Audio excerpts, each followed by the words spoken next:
Assalamualaikum warahmatullahi wabarakatuh. Selamat pagi anak-anakku semuanya. Mudah-mudahan dalam keadaan sehat walafiat. Pastikan kalian semuanya sudah siap mengikuti pelajaran bahasa Indonesia. Walaupun dalam keadaan PJJ, dalam keadaan COVID, kalian tetap semangat untuk mengikuti pelajaran bahasa Indonesia. Yuk sekalian pastikan untuk absen terlebih dahulu sebelum masuk pada materi pelajaran. Sudah absen semuanya anak-anak? Karena kalian sudah absen, maka ibu lanjutkan pada materi butir-butir penting dan ikhtisar buku non-fiksi dan novel. Pengertian ikhtisar dan ringkasan. Ikhtisar yaitu penyajian singkat isi bacaan tanpa mempertahankan urutan asli.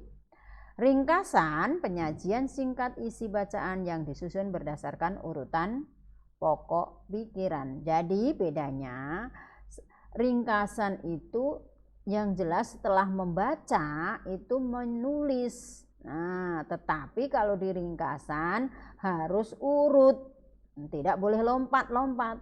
Tetapi kalau di ikhtisar tidak harus sama urut seperti di dalam aslinya, di buku aslinya. Yang penting isinya saja ya, tanpa harus mempertahankan urutannya. Yang penting isinya, itu bedanya.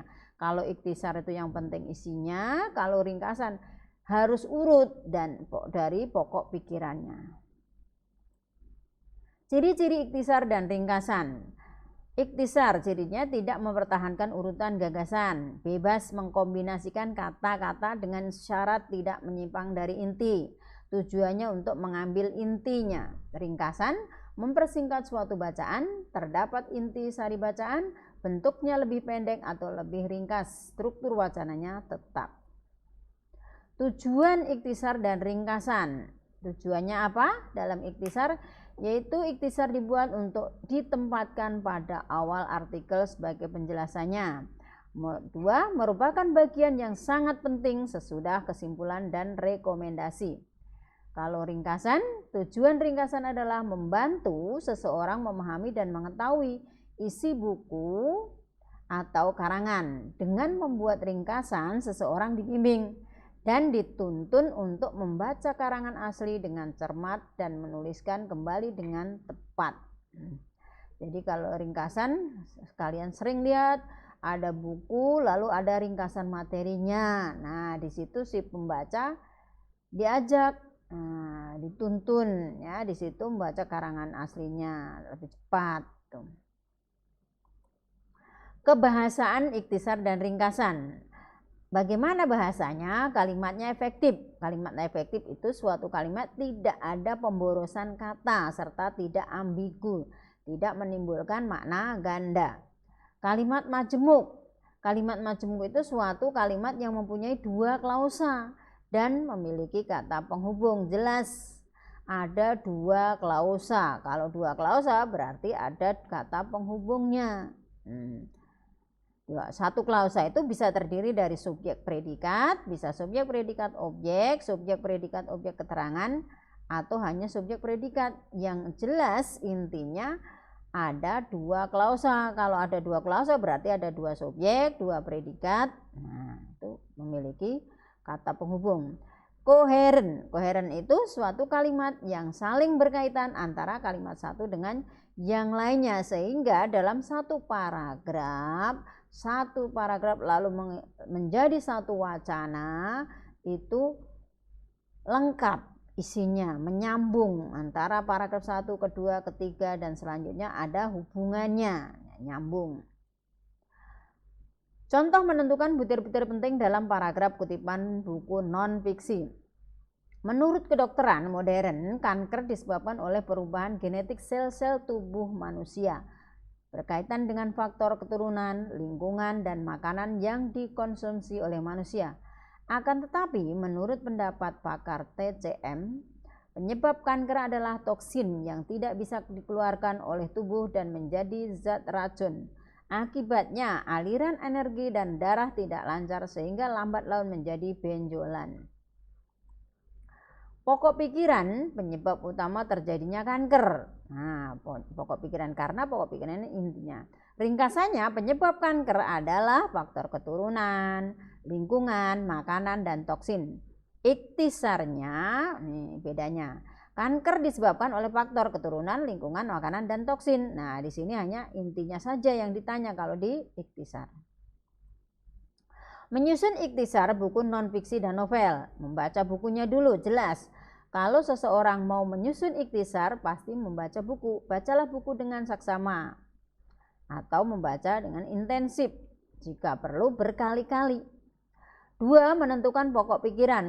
Menemukan, menggarisbawahi bisa, dan mencatat pokok-pokok pikiran tiap paragrafnya yang biasanya berada pada kalimat utama atau pernyataan yang mengandung kata kunci dalam setiap paragraf.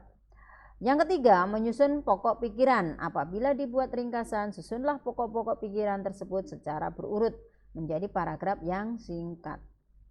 Contoh teks, kesaksian perempuan Melayu di antara dua dunia. Semangat reformasi dan otonomi daerah yang berlangsung setelah berakhirnya masa kepemimpinan Soeharto berdampak luas terhadap sendi-sendi kehidupan antara lain sosial, politik, ekonomi, dan budaya. Dalam gerakan kebudayaan khususnya identitas yang dipersepsikan oleh perempuan Melayu di Riau memberi makna tersendiri berkaitan dengan kedudukan mereka dalam keindonesiaan dan kemelayuan. Para perempuan Melayu Riau mengalami fase-fase dilematis dalam menentukan identitas kultural sebagai perempuan. Sejarah peradaban manusia menempatkan perempuan dalam posisi lemah, tetapi secara pasif telah menyelenggarakannya kesaksian-kesaksian peradaban yang kuat terhadap kehidupan. Perbincangan tentang perempuan akhirnya hanya terperangkap pada persoalan peran dan identitas yang selama ini dikonstruksikan berdasarkan dominasi laki-laki. Namun, sejarah peradaban dan kebudayaan Melayu meletakkan perempuan pada posisi penting dalam kebudayaan dan politik, serta peran perempuan dalam seluruh ruang, baik kehidupan domestik maupun kehidupan karir. Merujuk pada visi Provinsi Riau, yaitu tahun 2020 sebagai identitas kebudayaan. Riau menjadi epicentrum kebudayaan Melayu di Indonesia, bahkan di Asia Tenggara. Hal ini merupakan dampak dari kuatnya kebudayaan Melayu di kalangan masyarakat Melayu di Indonesia, termasuk hal yang berkaitan dengan penempatan perempuan dalam kehidupan masyarakat Melayu. Peran dan kedudukan perempuan Melayu Riau dipandang penting dalam kehidupan sehari-hari. Hal ini tidak terlepas dari sumbangan Islam sebagai agama mayoritas masyarakat Melayu Riau yang juga mencerahkan fungsi-fungsi perempuan di beberapa sisi, serta diberlakukannya pemikiran yang berkaitan dengan reformasi perempuan dalam kehidupan modern. Perempuan terpelajar di kota-kota saat ini sedang melakukan pengukuhan identitas diri sebagai perempuan mandiri, berbeda dengan perempuan Melayu serumpun yang tetap mengikat diri dengan tradisi. Namun, perempuan Melayu Riau juga harus mengakui keunggulan ekspresi modern yang didukung oleh sebagian besar perempuan Indonesia pada umumnya. Perempuan-perempuan yang dibesarkan dalam tradisi terpelajar dan liberal memiliki pemikiran yang lebih kreatif dan semangat menyongsong perkembangan zaman. Di sisi lain, tradisi bukan faktor penghambat, melainkan dapat dipahami sebagai label identitas kebudayaan dan etnik. Tradisi dan kebudayaan Melayu serantau telah menjadi pengikat yang kuat antara perempuan Melayu di kampung dengan perempuan Melayu yang memiliki kesamaan nilai. Namun, akhir-akhir ini gerakan kebudayaan di perkotaan telah melakukan proses daur ulang terhadap nilai-nilai Melayu yang selama ini terpelihara di kampung sebagai bagian dari sendi kehidupan bagi kaum perempuan terpelajar di perkotaan. Pembeda peran sebagai perempuan Melayu dan sebagai perempuan Indonesia tersebut memberi ruang yang luas kepada perempuan Melayu Riau untuk berkembang. Mereka memiliki orientasi peran sebagai perempuan Indonesia, perempuan Melayu serumpun, atau perempuan Melayu Riau.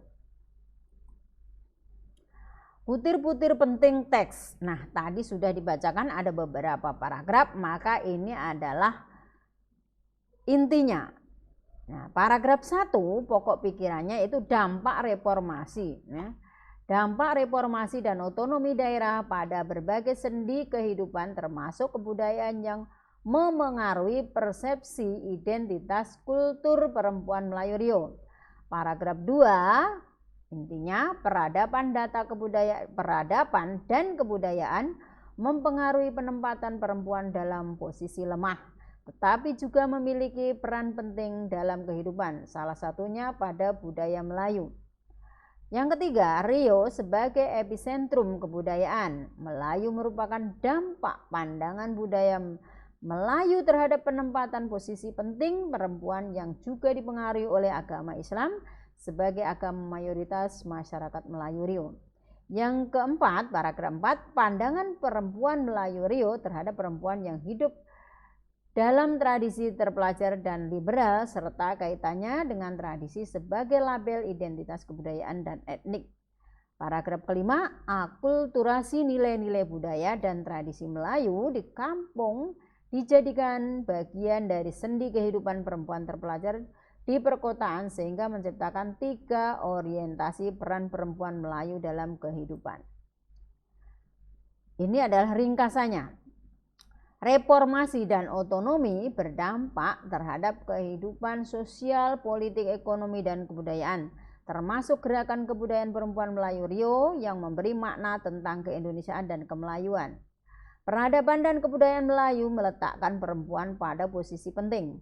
Perempuan-perempuan yang dibesarkan dalam tradisi terpelajar dan liberal lebih kreatif, berpikir menyongsong semangat perkembangan zaman. Tradisi bukan menghambat, tetapi dipahami sebagai label identitas kebudayaan dan etnik.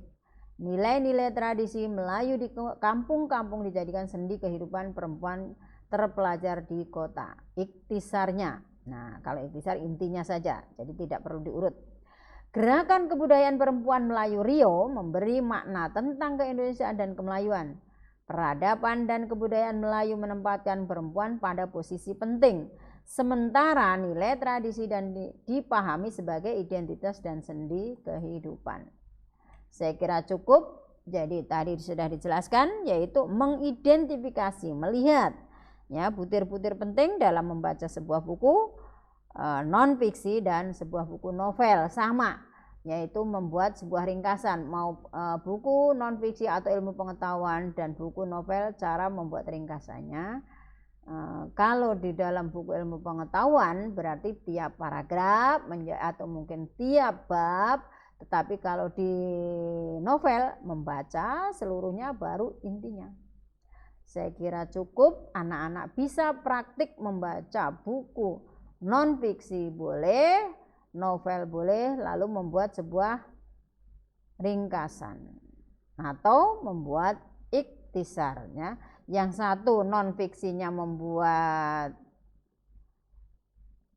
ringkasan, yang novelnya membuat iktisar, karena novel lebih ke tanya intinya, maka lebih tepat membuat iktisar di novelnya, non fiksinya membuat ringkasan. Saya kira cukup ya. Terima kasih. Assalamualaikum warahmatullahi wabarakatuh.